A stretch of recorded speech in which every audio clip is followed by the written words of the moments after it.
అందరికీ నమస్కారం. ఎప్పుడైనా ఆలోచించారా? మన జీవితాన్ని నడిపించేది మన నమ్మకమా? లేకపోతే మన భయమా? అంటే మన తలరాతను రాసేది మన నమ్మకమా లేక భయమా? ఈరోజు మనం చూడబోయే కథలో సరిగ్గా ఇదే ప్రశ్నకి సమాధానం వెతుకుదాం. ఒక వ్యక్తి అనుభవం ద్వారా ఈ రెండింటి మధ్య నలిగిపోయిన ఒక వ్యక్తి కథ ఇది. సరే, కథ మొదలయ్యేదే ఈ ఒక్క మాటతో. కొబ్బరికాయ కొట్టకుండా కోరికలు కోరితే నీకంతా చెడుగానే జరుగుద్ది, చూసుకోబాబూ. వినడానికి ఇదొక సింపుల్ హెచ్చరికలా ఉంది కదా. కానీ ఇది నిజంగా ఓ మూఢనమ్మకమా, లేకపోతే మనసులో నాటుకుపోయే ఓ విషబీజమా? చూద్దాం. ఈ ఒక్క మాట ఒక మనిషి రోజంతా ఎలా వెంటాడుతుందో, చివరికి అతని రియాలిటీనే ఎలా మార్చేస్తుందో. సో మన కథలోకి వెళ్దాం. మన క్యారెక్టర్ పేరు జయసుధన్. సీనేంటంటే అతను ఎల్లమ్మ గుడి ముందు నిలబడి ఉన్నాడు. కాని అతని మనస్లో అస్సలు ప్రశాంతత లేదు. ఏదో చాలా ముఖ్యమైన పనిమీదొచ్చాడు. కాని ఇంతకుముందు మనం విన్న ఆ మాట, ఆ కొబ్బరికాయలమ్మే ఆమె అన్న మాటలు అతని ఆలోచనలను తెగ తుల్చేస్తున్నాయన్నమాట. అయితే జయసుధన్ ఏం చేశాడంటే ఆ మాటను పెద్దగా పట్టించుకోకూడదని డిసైడయ్యాడు. తన భక్తి మీద నమ్మకంతో గుడిలోకి వెళ్లాడు, పూజ చేసుకున్నాడు. అంతా బానే ఉంది, బయట కూడా వచ్చేశాడు. కాని అసలు ప్రశ్నేంటంటే అతను నిజంగా తన మనస్సులోంచి ఆ భయాన్ని తీసేయగలిగాడా? దానికి సమాధానం ఆ రోజంతా అతనికి ఎదురయ్యే సంఘటనలే చెబుతాయి. ఇక్కడ్నుంచే అస్సలు విషయం మొదలవుతుంది. మనసులో ఒక్కసారి ఓ చిన్న అనుమానం పుడితే చాలు, అది మనల్ని ఎలా ఒక వలయంలో బంధించేస్తుందో తెలుసా? ఇక్కడ కూడా అదే జరిగింది. ఆ ఉదయం విన్న హెచ్చరిక ఇప్పుడొక సెల్ఫ్ ఫుల్ఫిల్లింగ్ ప్రాఫెసీలా మారిపోయింది. అంటే మనం దేని గురించైతే ఎక్కువగా భయపడతామో అదే మన కళ్ల ముందు జరగడం మొదలవుతుందన్నమాట. ఎలాగో చూద్దాం. ఓకే, సో ఇక్కడే మన మైండ్ మనతో ఒక గేమ్ ఆడుతుంది. చూడండి, మొదట చెప్పులు కనిపించలేదు, సరే. ఆ తరువాత ఎదురయ్యే ప్రతి చిన్న అడ్డంకి కూడా ఉదయం విన్న ఆ హెచ్చరిక నిజమే అని చెప్పడానికే జరుగుతున్నట్టు అనిపించడం మొదలయ్యింది. ఇప్పుడు చెప్పండి, ఇది నిజంగా జరుగుతున్నదా, లేక భయం వల్ల మనకు అన్నీ అలా కనిపిస్తున్నాయా? ఒక్కో సంఘటన చూద్దాం. ఫస్ట్, చెప్పులు మాయం. దీంతో టెన్షన్ స్టార్ట్. నిజానికి తనే వాటిని ఎక్కడో పెట్టాడు, కాని ఆ కంగారులో అది గమనించలేదు. ఇక అంతే, ఒకదాని తర్వాత ఒకటి. ఇంపార్టెంట్ ఇంటర్వ్యూకి లేట్ అయిపోయింది. దారిలో అనుకోకుండా కుంకుమ ఉన్న నిమ్మకాయల మీద కాలు పడింది. అది అపశగునమని ఫీలయ్యాడు. చివరికి టీ స్టాల్ దగ్గర వేడివేడి టీ కూడా తన మీదే ఒలికింది. చూడండి, మామూలు రోజుల్లో ఇవన్నీ చిన్న చిన్న యాక్సిడెంట్స్. కాని భయంతో నిండిన మనసుకి ఇవన్నీ ఆ శాపం నిజమవడానికి దొరికిన ఆధారాలుగా కనిపిస్తున్నాయి. అన్నీ ఒకదానికొకటి లింకున్నట్టు, ఏదో పెద్ద కుట్ర జరుగుతున్నట్టు అనిపిస్తుందన్నమాట. ఇక ఫైనల్ పంచ్ అన్నట్టు ఆ వేడి టీ చొక్కా మీద పడింది. అంతే, అతని అనుమానాలన్నీ నిజమయ్యాయి. ఇంకా వేరే కారణమేంటి అని ఆలోచించడం కూడా మానేశాడు. తన బ్యాడ్ లక్కి కారణం ఒక్కటే, ఉదయం విన్న ఆ హెచ్చరిక. అదే అని ఫిక్స్ అయిపోయాడు. ఆ క్షణంలో భయం గెలిచింది, నమ్మకం ఓడిపోయింది. కాని కథ ఇక్కడితో అయిపోలేదు. జయసుధన్ అంత ఈజీగా వదిలేలేదు.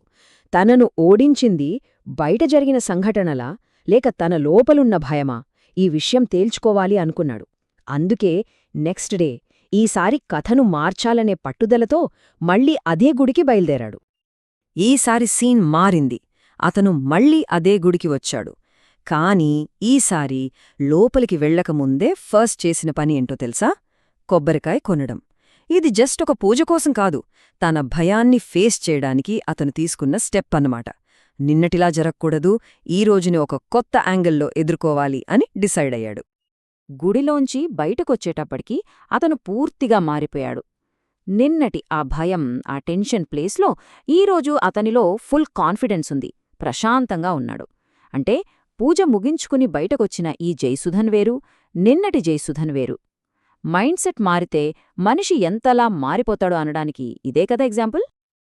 ఇప్పుడు చూడండి, ఒకే మనిషి, ఒకే ప్లేస్, కాని 2 రోజులు, 2 కంప్లీట్గా డిఫరెంట్ మైండ్ సెట్స్.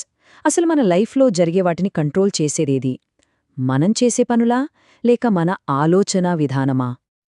ఈ కంపారిజన్ చూడండి, చాలా ఇంట్రెస్టింగ్గా ఉంటుంది. డే 1 భయం.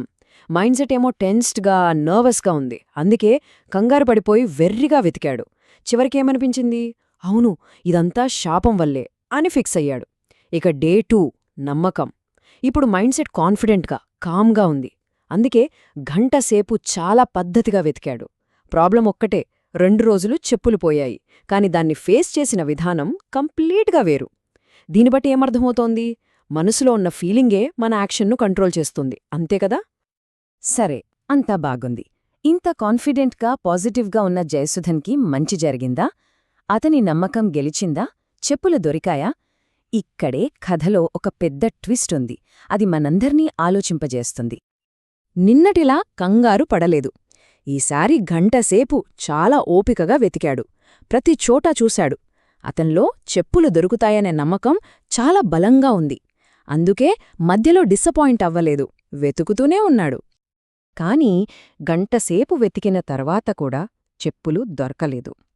షాకింగ్ విషయమేంటంటే ఈసారి అవి నిజంగానే పోయాయి. నిన్న తనే ఎక్కడో పెట్టాడు, కాని ఈరోజు అవి నిజంగా పోయాయి.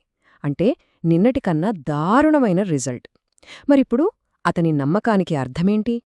ఈ క్లైమాక్స్ చూశాక జయసుధన్కే కాదు, మనక్కూడా ఒకటే కన్ఫ్యూజన్. ఏంటిది? మైండ్ సెట్ మార్చుకుంటే రిజల్ట్స్ మారతాయనుకున్నాం కదా, మరిక్కడ ఎందుకు అలా జరగలేదు?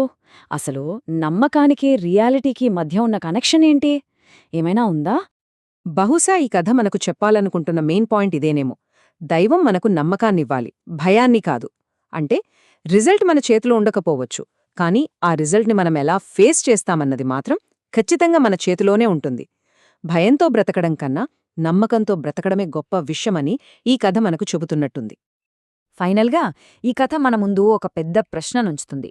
మన జీవితాన్ని నిజంగా షేప్ చేసేది బయట జరిగే సంఘటనలా, లేకపోతే వాటి గురించి మనం చెప్పుకునే కథలా? ఆలోచించండి. జయసుధన్ కథలో 2వ రోజు చెప్పులు పోయినా అతను నిజంగా ఓడిపోయాలా?